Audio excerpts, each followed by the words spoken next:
Hi guys, good evening. My name is CA Deepti Malik Sedana. Welcome back to my YouTube channel. Guys, आज मैं share capital का question discuss करने वाली हूँ and specifically share capital में जो बच्चों को थोड़ा टफ लगता है और जो पेपर के लिए बहुत इंपॉर्टेंट है। पेपर में तो आपको गारंटीड मिलेगा ही मिलेगा ओवर सब्सक्रिप्शन। मैं उसका एक क्वेश्चन डिस्कस करने वाली हूँ।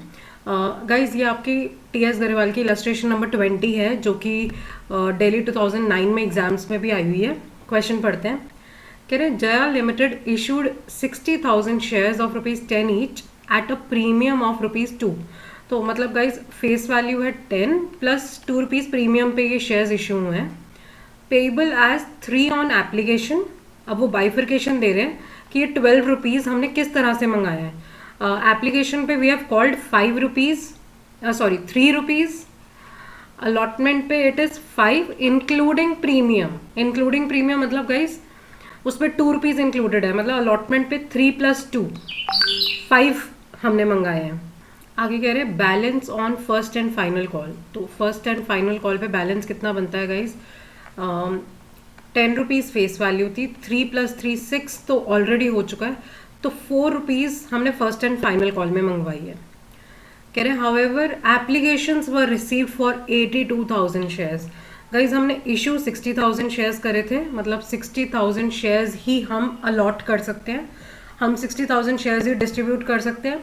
बट जब लोगों ने हमें एप्लीकेशन मनी दी तो हमें थोड़े ज़्यादा शेयर्स की रिक्वेस्ट आ गई है, 82,000। Now this is a case of over subscription. ज़्यादा लोगों ने एप्लीकेशन मनी हमें दे दिया and legally as per companies act हम एक्स्ट्रा मनी अपने पास, एक्स्ट्रा शेयर्स हम इशू नहीं कर सकते हैं। कह रहे हैं directors resolve to allot as follows. कह रहे 82,000 जो एक्स्ट्रा आ गए हैं उसमें से हमने क्या किया, 2,000 एप्लीकेंट्स को तो हम बिल्कुल भी शेयर्स नहीं इशू करने वाले।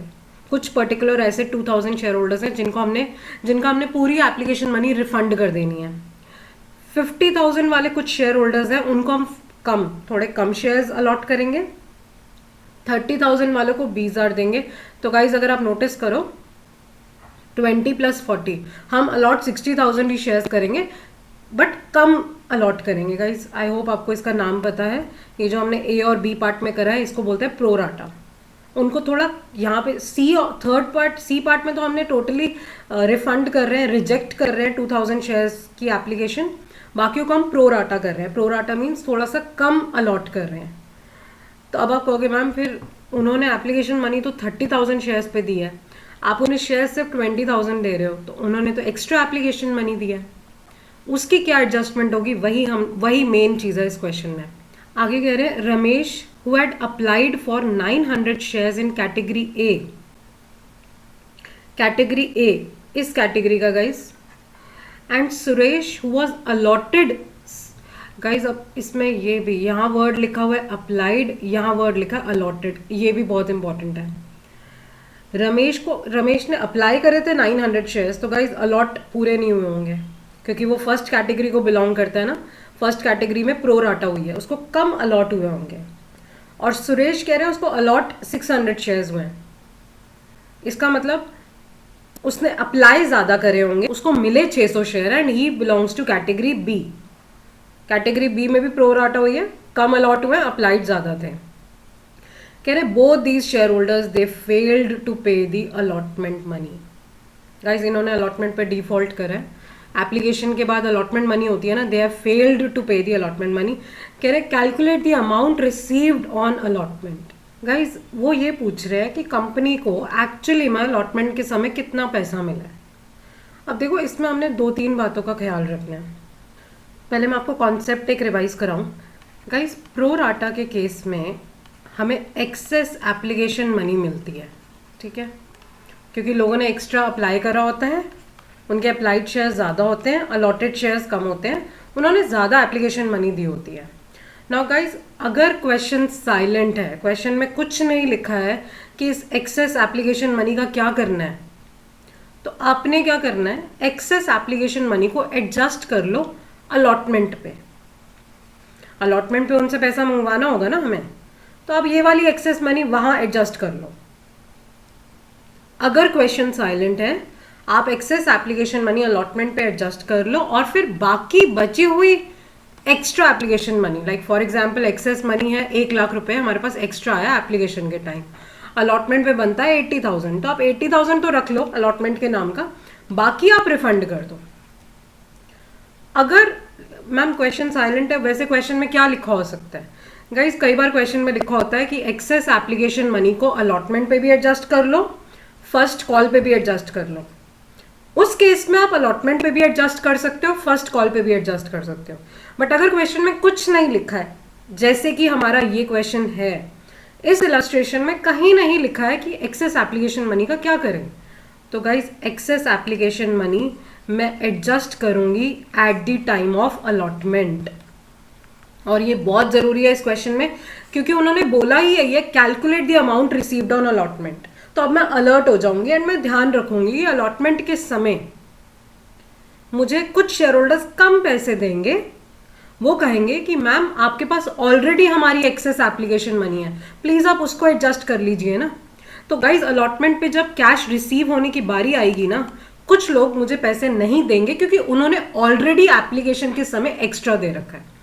तो इसका मतलब ma'am we need to calculate कितना एक्स्ट्रा आया हुआ है। Yes, firstly I need to calculate मुझे कितनी एक्सेस एप्लीकेशन मनी मिली है जो अलॉटमेंट पे एडजस्ट मैं कर रही हूँ।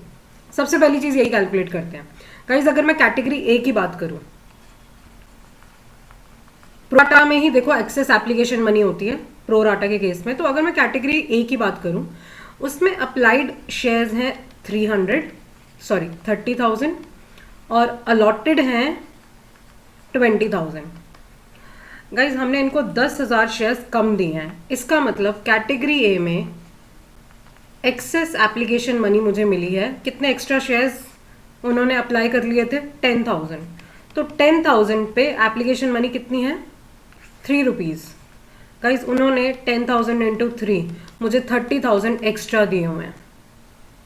कैसे कैलकुलेट करा मैंने, अप्लाइड 30 हैं, हमने दिए उन्हें से 20 है, तो जो 10,000 एक्स्ट्रा शेयर्स की एप्लीकेशन मनी आई है 30,000, ये मैं कहाँ एडजस्ट कर सकती हूँ, at the time of allotment.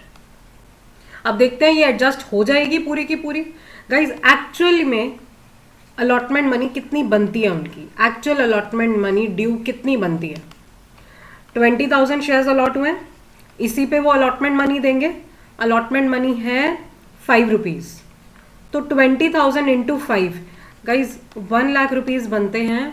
तो 30,000 तो आराम से एडजस्ट हो जाएंगे, बल्कि इन्हें अलॉटमेंट पे हमें और देना पड़ेगा, दे विल हैव टू पे अस दी 70,000 एक्स्ट्रा। तो ये 30,000 तो गाइज पक्का अलॉटमेंट पे एडजस्ट हो जाएंगे। सो पहली चीज़ जो मुझे समझ आई है, प्रोराटा की वजह से मेरे पास इनके 30,000 एक्स्ट्रा पड़े हैं जो मैं अलॉटमेंट पे एडजस्ट करूंगी। ये हुई है गाइज मेरी कैटेगरी ए। अगर मैं कैटेगरी बी की बात करूं, लेट अस सी कैटेगरी बी नाउ, उनके कितने अप्लाइड शेयर्स हैं और उनके कितने अलॉटेड शेयर्स हैं, और फिर मुझे देखना है इनकी कितनी एक्सेस एप्लीकेशन मनी मुझे रिसीव हुई है। पहले देखते हैं कितने अप्लाइड है। अप्लाइड है गाइस 50,000, अलॉट है 40,000। अप्लाइड है 50, अलॉट है 40। गाइस इनका भी, इन्होंने भी 10,000 एक्स्ट्रा अप्लाई करे हैं, तो 10,000 पे एप्लीकेशन मनी बनती है 3 रुपीज़ के हिसाब से। इनके भी गाइस 30,000 मेरे पास एक्स्ट्रा आए हुए हैं। अब देखते हैं एक्चुअली में इनको अलॉटमेंट पे हमें कितना देना है, एक्चुअल अलॉटमेंट मनी इनकी कितनी बनती है। लेंगे आपने हमें अलॉट करे 40,000 शेयर्स, तो 40,000 पे अलॉटमेंट मनी 5 रुपये के हिसाब से गाइज उन्हें हमें, they should pay us 2 lakh rupees. तो 30,000 तो आराम से एडजस्ट हो जाएगा अलॉटमेंट पे। वो कहेंगे अब हम पूरे 30,000 नहीं देंगे क्योंकि आपके पास हमारा एक्स्ट्रा। तो गाइज अब मुझे एक चीज़ समझ आ गई, कैटेगरी ए वालों का भी 30,000 रुपये हमारे पास एक्स्ट्रा पड़ा है, कैटेगरी बी में भी 30,000 रुपीज़ हमारे पास एक्स्ट्रा पड़ा है जो अलॉटमेंट के समय नहीं रिसीव होगा हमें, क्योंकि उनका ऑलरेडी हमारे पास आया हुआ है। अब गाइस बस ये नहीं है इस क्वेश्चन में, इस क्वेश्चन में जो मोस्ट इंपॉर्टेंट चीज़ है वो ये कैलकुलेट करना रमेश और सुरेश के बारे में। ये दो ऐसे शेयर होल्डर्स हैं who have actually failed to pay the allotment money, इन्होंने हमें दी ही नहीं है। गाइस इनकी कैलकुलेशन बहुत ध्यान से करनी है। गाइस अब रमेश की कैलकुलेशन देखते हैं। रमेश के केस में कह रहे हैं he had applied for 900 share. Guys ये कैटेगरी ए को बिलोंग करता है, इसको अलॉट तो पूरे हुए नहीं है, प्रोराटा हुआ है, कितने अलॉट हुए होंगे। तो अगर मैं कैटेगरी ए के हिसाब से देखूं, अप्लाइड शेयर्स, अलॉटेड शेयर्स, और मैं यूनिटरी मेथड लगाऊं, बचपन में आपने मैथ्स में सीखा होगा ना गाइस, जिसके 30,000 अप्लाइड है उसको 20,000 अलॉट हुए हैं। तो जिसके 900 अप्लाइड है उसको अलॉट हुए होंगे 20,000 divided by 30,000 into 900, which means guys उन्हें 600 शेयर्स हमने अलॉट करे। मतलब इसकी रमेश की हमारे पास कुछ एक्स्ट्रा एप्लीकेशन मनी आई हुई है जो हम पक्का अलॉटमेंट पे एडजस्ट करेंगे। अब देखते हैं इसकी एक्सेस एप्लीकेशन मनी हमारे पास कितनी आई हुई है, एक्सेस एप्लीकेशन मनी जो हम अलॉटमेंट पे एडजस्ट करेंगे। मैम इसने 300 शेयर्स एक्स्ट्रा अप्लाई करे थे, तो 300 शेयर्स पे एप्लीकेशन मनी है गाइस 3 रुपीज़ के हिसाब से, तो इसके 900 रुपीज़ हम अलॉटमेंट पे एडजस्ट कर लेंगे। अब इसकी देखते हैं एक्चुअल अलॉटमेंट मनी बनती कितनी थी। अलॉटमेंट मनी ड्यू कितनी बनती थी गाइस, 600 शेयर्स अलॉट हुए, तो 600 इंटू 5 गाइस 3000 बनते थे, बट उसने पे ही नहीं करा है, कॉल्स इन अरियर्स हैं। Allotment money not paid by him is how much, 3000 due बनते थे, 900 हमारे पास ऑलरेडी उसके एक्सेस पड़े थे, तो guys he is basically not paying us 2100 rupees. तो अलॉटमेंट के समय रमेश के 2100 रुपये भी नहीं आएंगे, ये तो जानबूझ के ही नहीं दे रहा, he is not paying us, he has defaulted in the payment. Now Suresh की भी सिमिलर कैलकुलेशन कर लेते हैं गाइज। अब सुरेश के केस में गिवन है ही वॉज अलॉटेड 600 शेयर्स, ये बहुत ध्यान से देखना, इस बार उसके हमें अलॉटेड गिवन है, उसको हमने 600 शेयर अलॉट करे हैं, तो गाइज उसने अप्लाई तो ज़्यादा करे होंगे, and he belongs to category B.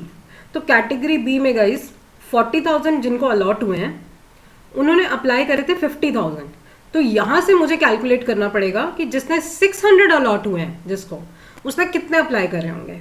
तो अप्लाई कितने करे होंगे गाइज, 50,000 डिवाइडेड बाय 40,000 इंटू 600, ये आ रहा गाइज 750 शेयर्स। इसने 750 शेयर्स अप्लाई करे थे, हमने अलॉट सिर्फ 600 शेयर्स करे, तो इसका मतलब गाइज इसकी भी हमारे पास एक्सेस एप्लीकेशन मनी आई हुई है।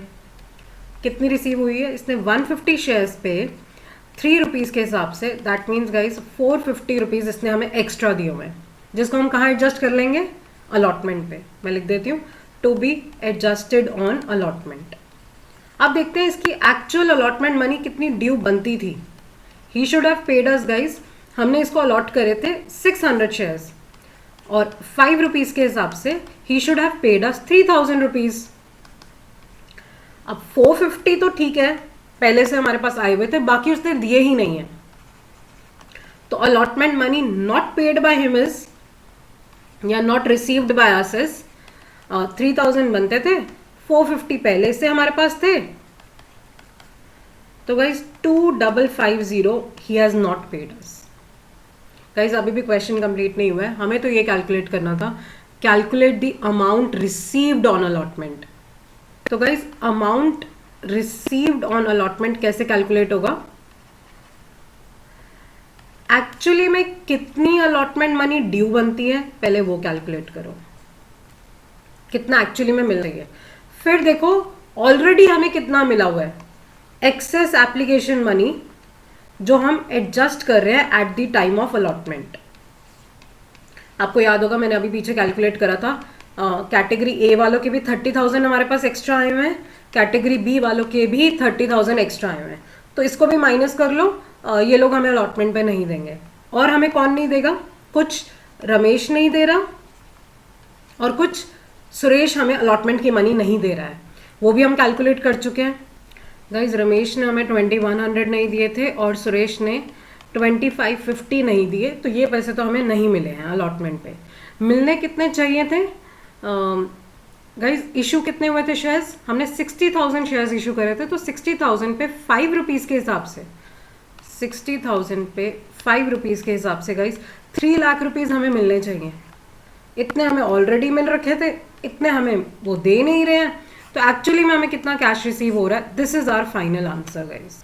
आंसर आ रहा है गाइज 235350।